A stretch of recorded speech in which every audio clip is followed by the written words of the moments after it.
Diba mo, bago ko sagulo na nakutagaw kung Bisaya aron gatong mga makadungog makasabot ba itong mga uban na itong naminaw diha nas gawas. Unang-unas tanan, magpasalamat ko sa inyong ginapakita ang suporta sa kuamahan.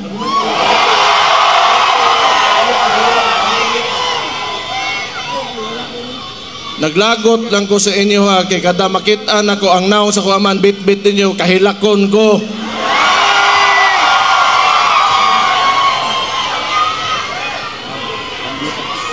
Mugara pod mo. Usob ko magpasalamat sa tanang Pilipino sa tibuok kalibutan na nagapakita og suporta kay PRRD.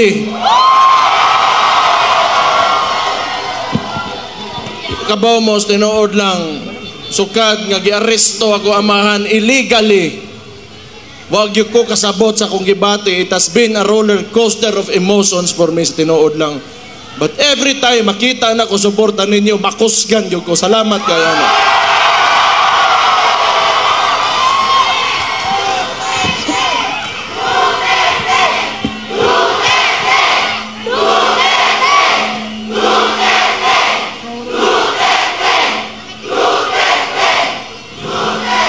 Siguro gamiton ko ni nga nahimo kong vice mayor ninyo, mayor, morning sa termino nako karon, morning last na nako nga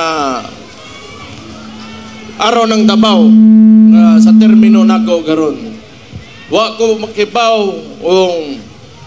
unsa bagay kaugmaan o yung future ng sistema ng politika dito sa Pilipinas. Kaya it seems to me the stories that I've heard about martial law and oppression is synonymous with the Marcos family name.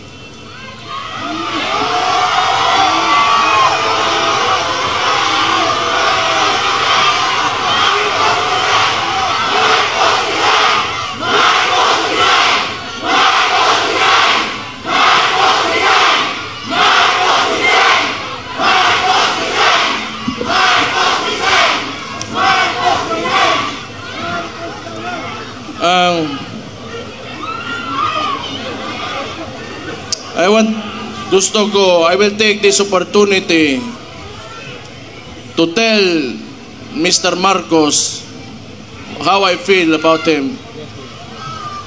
Mr. President Marcos, you will never be loved.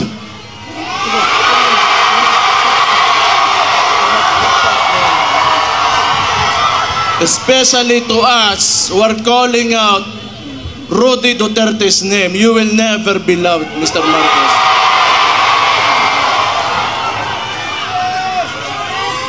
We will stand up and we will fight back.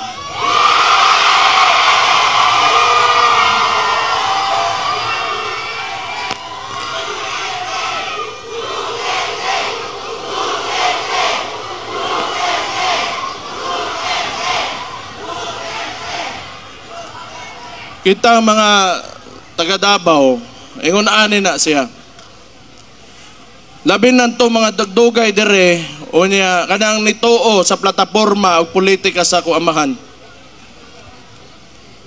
Nga ilang gikuha kaning administrasyon ni Marcos o si Bongbong Marcos mismo, binigay niya sa ICC. Murag wala lang ato na lang murag walay nahimo ang atong pinalanggang amahan diri sa Tundak Bayan. Kibaw mo, di ko matingala gyud, tinuod lang. Di ko matingala. Nganong ingon ani karon kay because Rudy Duterte stood up for every tanang mga traditional politicians. Di nila gusto nga kausaban aning nasura ni. Una, along aning with Marcos o kani mga uban ring mga bagagnaw ng mga politiko. Di nila gusto nga naa ng Rody Duterte diha kay mabulilyaso ang ilang mga dola sa gobyerno.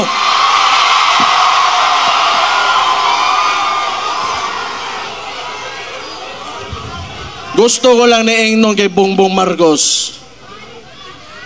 Aside you not being loved by the people, all you have is the government's resources and your term. Beyond that, you are nothing.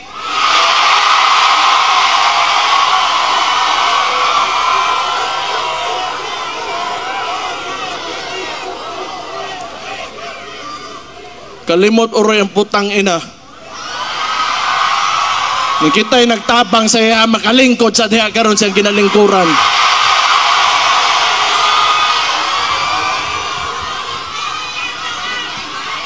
And I truly pray, Mr. Marcos, that you will be able to finish your term. I pray.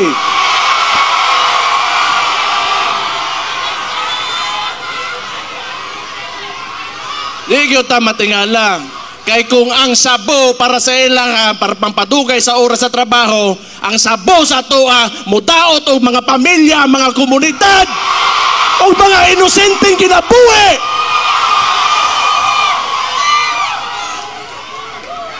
Di ko matingala nga nung ingana na sila. Sige lang.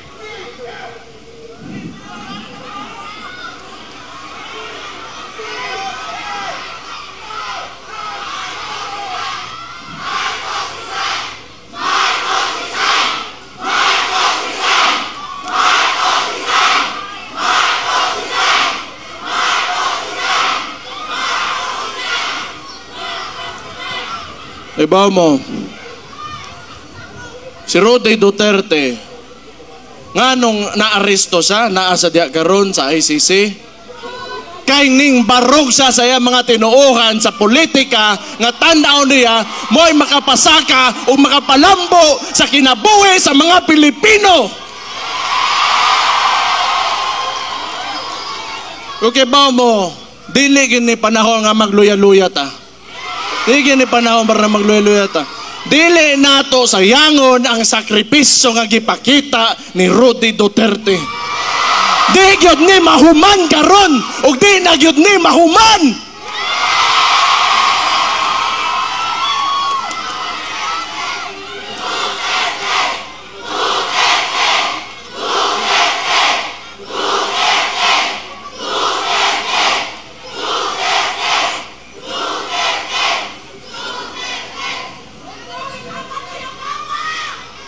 Sige lang, basta kita, labi ng tong mga contemporaries na ko, some older and a little bit older than me, a little bit younger than me, kita kipadako ta ng mga dabawenyo. Dabawenyo,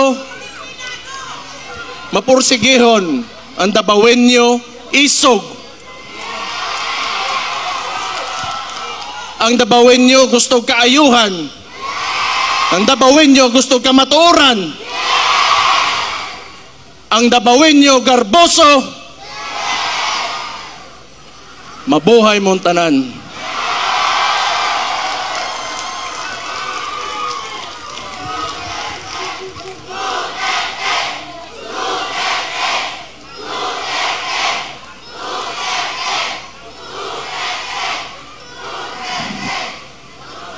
Basta ako, sige lang, paminaw na ko, gidaog-daog yung tagtaman yun karon, gitamak-tamakan yun ta.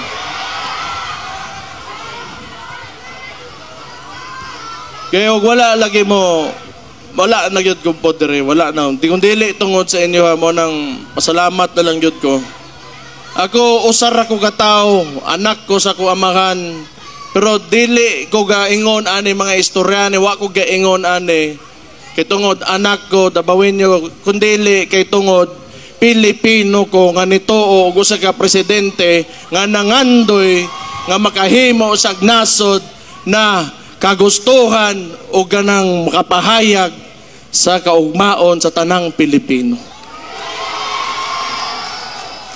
Dili ni tungod kay atuha, dili ni. It's about us, the Filipino people. Unya, how a government treats his own. Iyang gipapriso. Dili na lang ko mo-mention kay personal, pero ingnon na lang po nako, dari usbo nako. Last year, January, giingnan taga Marcos, wag yung kay utang kabubuton. Ang imong amahan, gipalubong sa akong amahan, pero akong amahan, gipapreso nimo, putang ina ka.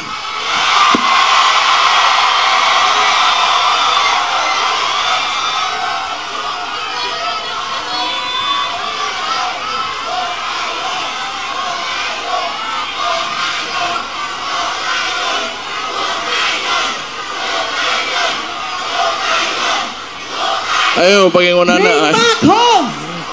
Ayaw hukayon. Dili taan na. Way labot ang patay ang istoryaan eh. Way labot ang patay.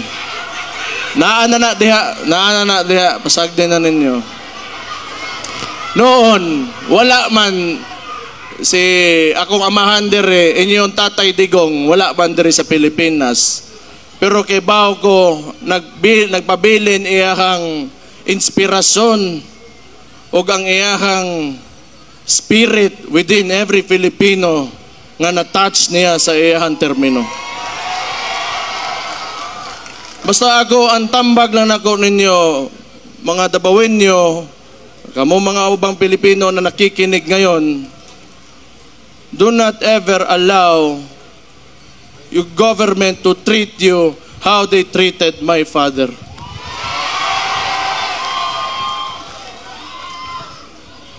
Usab, kabalo ko, busy mo na mga tao, dagan mo laing buhaton, pero makita na ako, in behalf of our family, akong igsoon, duha ka igsoon, ako mga igsoon, tulo na ako ka igsoon, umama, tanan may mga Duterte, na nagsakit karon tungod sa naitabo sa among amahan. Salamat kaayo, gyud sa inyo suporta, salamat kayo sa inyo ginapakita. Wala na ko'y maingon sa inyo kung hanto dire na lang gyud me, hanto dire na lang me, pero sobra-sobra na kayo gipangita. Yung gipakita sa mua. Salamat kayo. Pero samtang niya pata dire, di gyud ta maundang o di gyud ta mapili, basta nagkahiusa lang ta mga Dabawenyo. Mabuhay ang Davao City!